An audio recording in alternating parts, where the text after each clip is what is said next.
Summer's supposed to be the easy season. So why are so many people quietly Googling a therapist between summer Fridays? Because more daylight doesn't fix the hard stuff. Sometimes it just turns the volume up.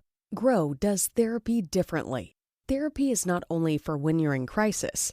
Grow Therapy is here for all the moments when you decide you want more. More support, more clarity, more tools. Mental health isn't a destination you reach, it's something you build, and Grow makes that easier.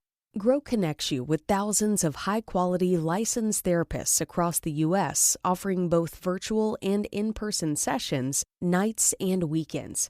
You can search by what matters, like insurance, specialty, identity, or availability, and get started in as little as 2 days.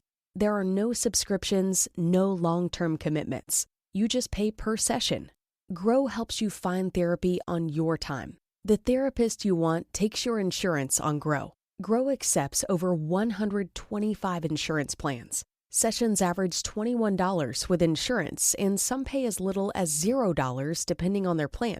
Visit growtherapy.com/booknow today to get started. That's growtherapy.com/booknow. growtherapy.com/booknow. Availability and coverage vary by state and insurance plan.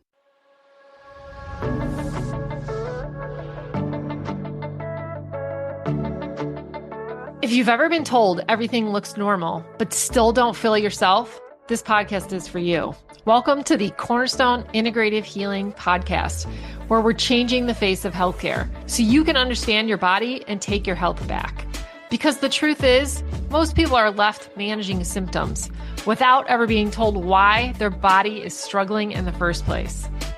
Here, we take a root cause, whole body approach, connecting your physical, emotional, and spiritual health so you can finally start moving forward.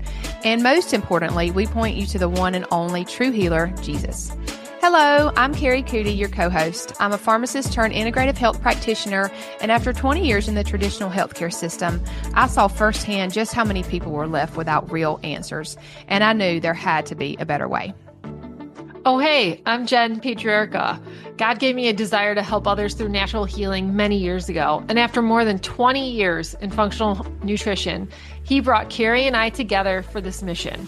A mission to help you understand your body, trust what it's telling you, and give you the tools and confidence to take your health back. Through these conversations, you can expect simple, straightforward guidance on real health topics, along with practical steps that support your body, your mind, and your faith. Because healing isn't just physical, and it doesn't have to feel so overwhelming. We're really glad that you're here, and be sure to subscribe so you don't miss new episodes every Monday.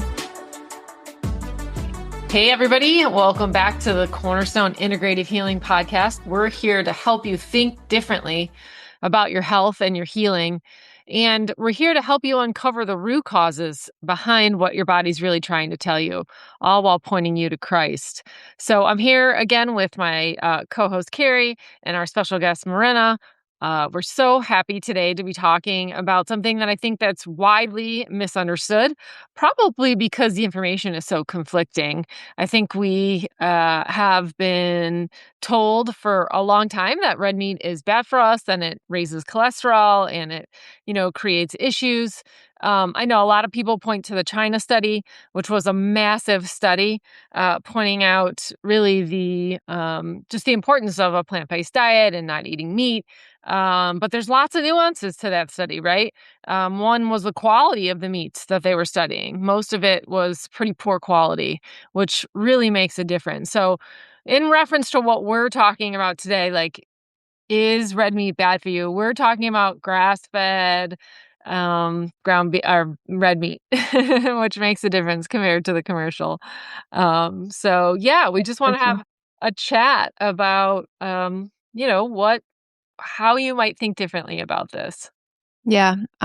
I'm glad that we're chatting about this because it's funny how I've heard maybe I just wasn't paying attention, but I've started hearing this more just from people, in conversation, realizing that they really try to stay away from red meat. So I hope this helps, maybe you to think about it differently, or maybe somebody that you need to pass on this episode to. So I think most people, though, if they have like have this thought about, okay, I want to try to eat more plant-based, less red meat, they're probably thinking one of these things. Either, it leads to heart disease, it's inflammatory, it can raise cholesterol, or they just have, believe for whatever reason that eating mostly plant-based diet is better for the environment, healthier, cleaner, whatever. Marina, I think you had something to say on that topic, the Yeah, so plant-based. what I found interesting and what I hear a lot of, especially during my more vegan days, which was oh so long ago, but is that they believe that it not eating red meat or eating more plant-based kind of protects the acid-base balance in your body.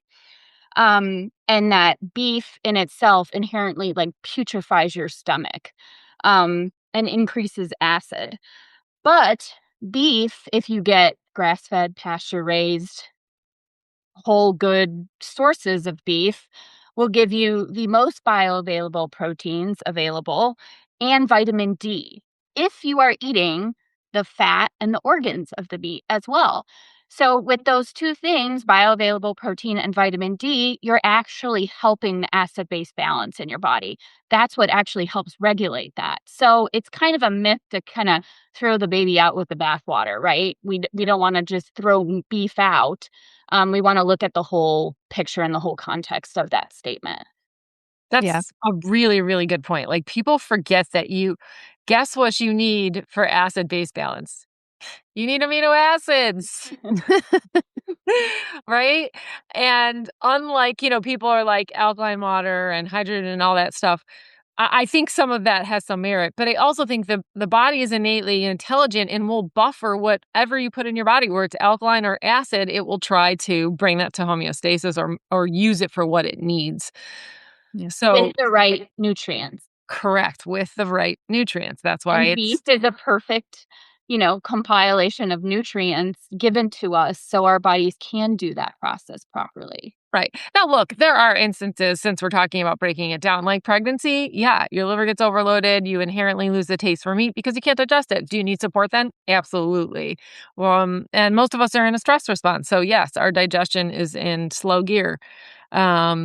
So, yes, those need to be addressed. But I think from the point that they just made it bad, red meat's bad, that's the point that we're sort of coming from.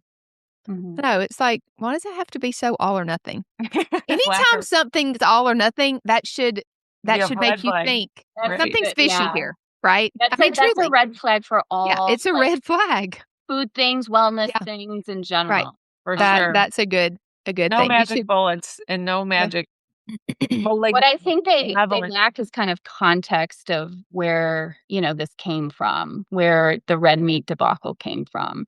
Yeah, And let's talk about that. Go ahead, yeah, Rana. Sorry. That's yeah. really important. No, the biggest one that that they say is, well, the consumption of beef has increased over the past 80 years, and so has the incidence of heart disease. So automatically we associate those two things Causation. together. Yeah. But so has the consumption of chicken, so has the consumption of vegetable oils, and so has the consumption of sugary snacks and foods increased as well. So why aren't those kind of being talked about in the same scenario?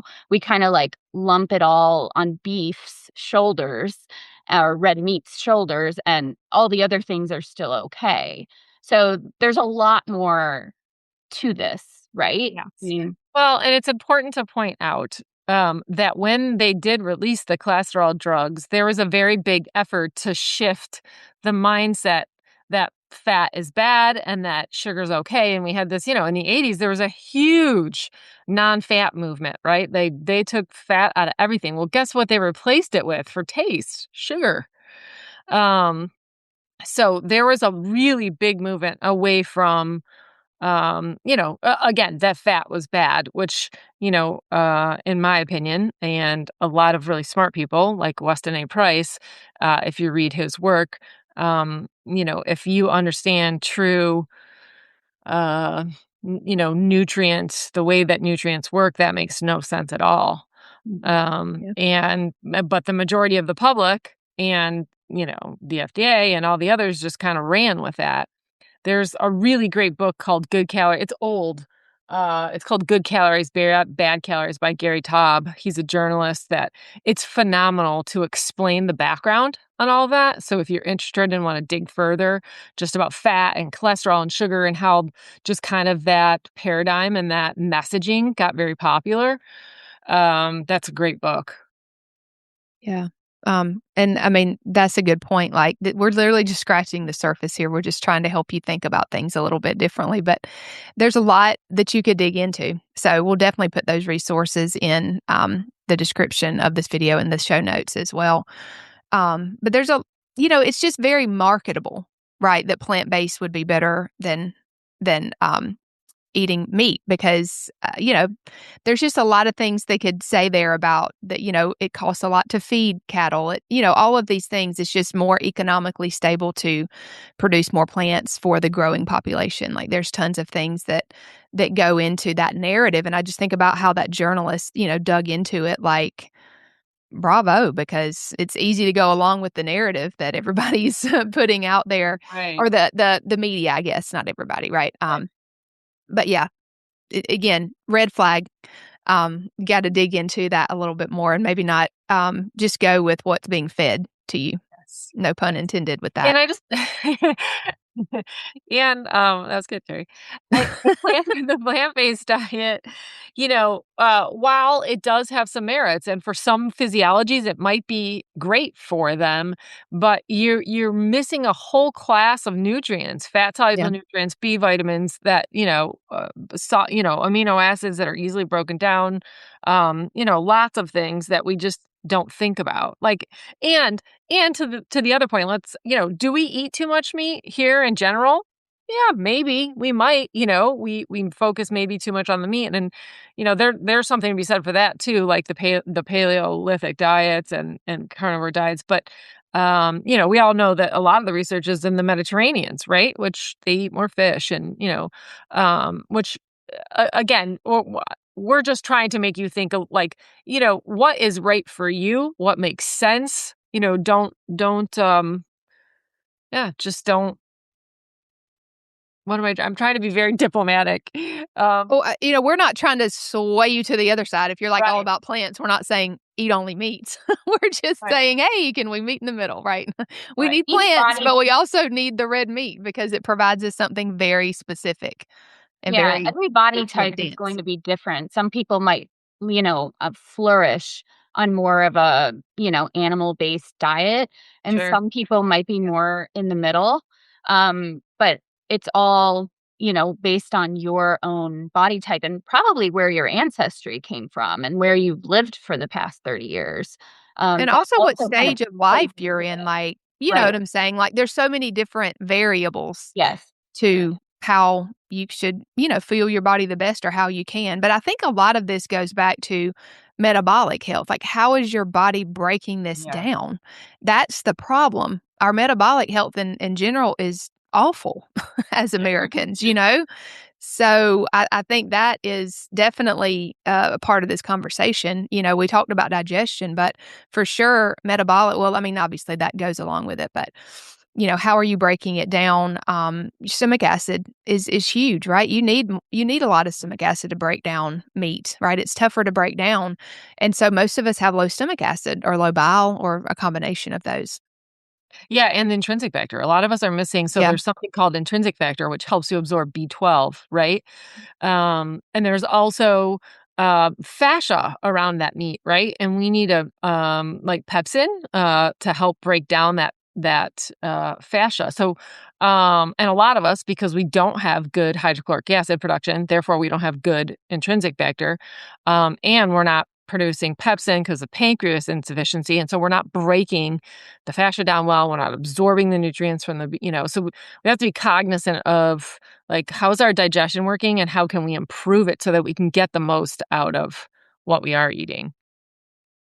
And I know we kind of talked about like what red meat gives us, better bioavailable proteins, fat soluble vitamins, ADEK, heme iron, which is, especially important for women in many stages of life. But what I found really interesting, and this kind of goes back to the whole myth on red meat causes heart disease, is so there's a molecule called coenzyme Q10, which I'm sure, many of you have heard of, which is like a master antioxidant, especially for the heart muscles. And where do we get the most CoQ10? Organ meats and beef and pork. So it's just we have to um take all these things into consideration instead of making like the blanket statements of, red meat causes heart disease, but it also protects against it. So, like we said, what is going on metabolically that is preventing us from absorbing these nutrients and properly using them in our bodies? Yeah. Amen. Yeah, I'm glad that you brought up like the nose to tail eating situation because that's how we used to eat, right? That's how our grandparents ate more so. And I think you've probably heard how nutrient dense organ meats are because I feel like they're a little bit trendy more so Right. now than they were 2 or 3 years ago. So really trying to look for an ancestral blend can be really great. And then, or you could just Tell them what it is. Tell them what an ancestral. Like ancestral blend will be adding organ meats to the ground beef and just like it looks just like ground beef, but And you cannot taste it. Okay, I promise. My kids eat a blend of liver and heart in our ground beef. They don't even know it's there. Yeah. So you could either buy that or you could get those things and grind them up and do it yourself. And I promise you cannot taste it at all. So that's a great way to add in and get some of the benefits of eating nose to tail in a pretty seamless way. You really can't taste it at all. Yeah. And we're scared away from the fat and from the cartilage and from the marrow. By the way, the marrow's, I love bone marrow. I think it's so tasty. But we've kind of shied away from using the bones and eating the marrow and all we do is eat the flesh. So back in the day, right, like the tribesmen, the chief tribesmen and the pregnant women, they would get the kidney and the heart, and then the peons would get the filet mignon. Yeah. Yeah. So that's where your meat stock comes into play, using those bones so it can leach the collagen and the nutrients from the bones. That's all part of it. Yeah. So it's just a different way to look at it, right? And there's so much to this conversation. And we've hit on a lot of different things, but I think digestion is a huge piece in this, and Jenn really broke that down about, each part and what it does. I think our digestion is so impaired, our gut integrity is so impaired in most people because of stress and toxins and other things like that, that it does make it harder to break down protein. And so sometimes it just makes more sense to just cut it out, right? Because you've heard all these things, and so you just eat less and think that that's the answer to the problem when hopefully you realize that, you need both and really you need proper digestion to break down plants too, right? To get all the nutrients out of those. So that's really more of the root of the issue of, and other metabolic markers of why maybe you don't do well. Maybe you just don't want red meat. It doesn't sound tasty to you. I would definitely look at digestion as a huge piece in why that might be. Yeah, and remember we talked about quality. Obviously conventional and processed, it has hormones, it has pesticides, so that does make a difference. And also the cooking method. So, when you're grilling something and there's a char on it, or it kind of burns a little bit, those are called ages. And they are very detrimental to the inside of our vascular system, right? So that char is not great. So while it tastes really good when it comes off the grill, that char, isn't the best for you. But you can mitigate some of that, right? By eating like broccoli, cruciferous vegetables, or even like a fermented food. Those fermented foods contain the lactic acid bacteria that kind of help neutralize some of those carcinogens from the ages. So it's really good. Again, pairing your foods. If you want to grill out sometimes, you could still do that. Just kind of be mindful of what else is on your plate during that time. That's a good point. Yeah. And ages, we need advanced glycation end products. That's where the protein and the sugar come together and they kind of, irreversibly come together. And those are what we're talking about. That's in the char. So yeah, just something to be thinking of. So yeah, we really think that, when you're thinking about these things, it's really, really, really, really important to think like, okay, how is my digestion? What's the source of my red meat? Have I had, sort of the nervous system dysregulation? Like if I've been stressed, if I've been stuck in fight or flight, maybe that's why I'm not absorbing or breaking down my food, especially red meat, like maybe I could be. Um, and Kari's, I know she's like the champ of this. You wanna talk about just eating slower and chew. Oh, sure. Yeah, I think really that's one of the most overlooked things with digestion is simply chewing your food enough and trying to not be going 90 miles an hour while you're eating. It Sure. seems so like, "Oh, yeah," but it really does make a huge difference. I know I chew my food to death, but, I just it was funny because my dad always did that. He didn't drink a lot with his meals. He would eat very slow, and I was just think I mean, I guess I was mimicking him though, even though I didn't really understand what he was doing. And it might just have been how he ate. Maybe he saw his parents eat that way. Maybe he wasn't trying to do it for health reasons, but it was a good thing to pass along. And it's really stuck with me. I love I love a slow meal, and I think there's a lot of community that could go into that, right? Yeah. Like we're supposed Yeah. to eat slower because it's a communal thing to Sure. eat. So that's a whole other conversation, but there's a lot of benefits to it. Yeah. Kind of another myth, like I kind of want to like squash down or maybe give a little more credence to is like this idea that chicken is less inflammatory.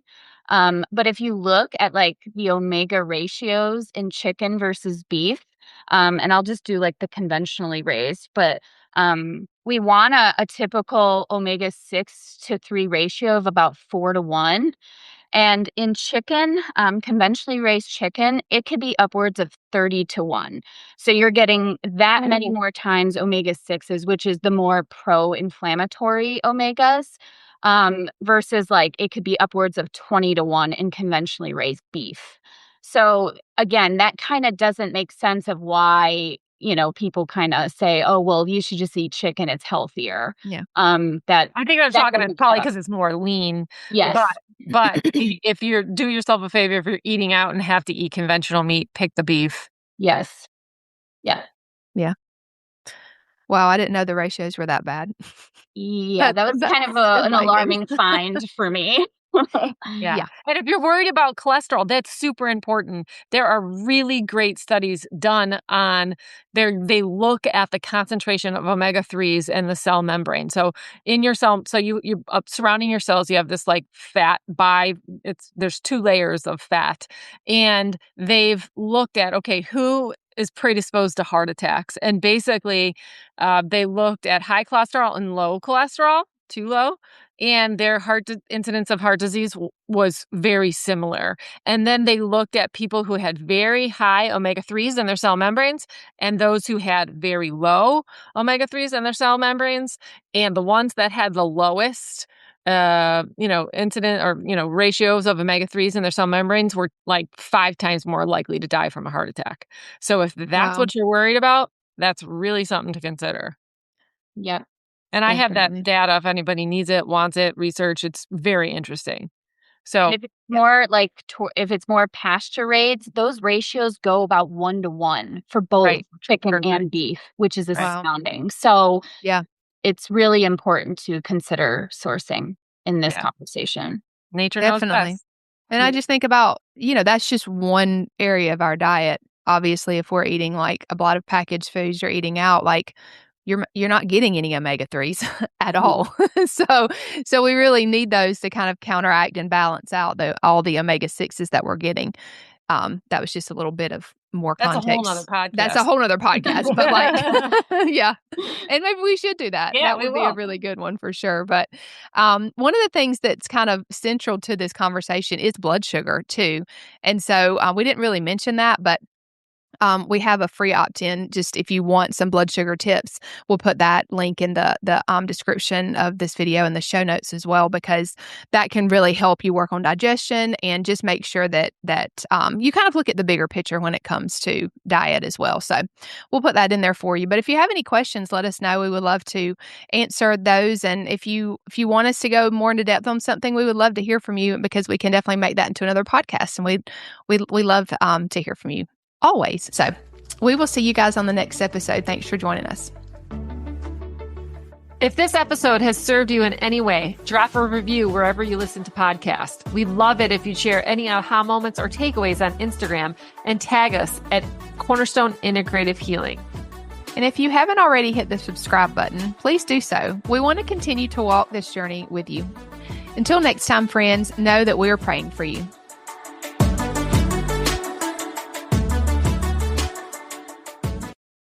Most of us are one good deal away from finally replacing that worn-out rug, fixing up the backyard, or getting the bedroom we actually want. Good news, that deal's almost here. Wayfair's Black Friday and July sale. Get up to 80% off area rugs and up to 60% off outdoor and bedroom furniture. Shop Wayfair's huge selection of styles and find the piece to fit your style, budget, and space. Plus, free shipping. Black Friday and July ends July 27th. Shop today at wayfair.com. Wayfair, every style, every home.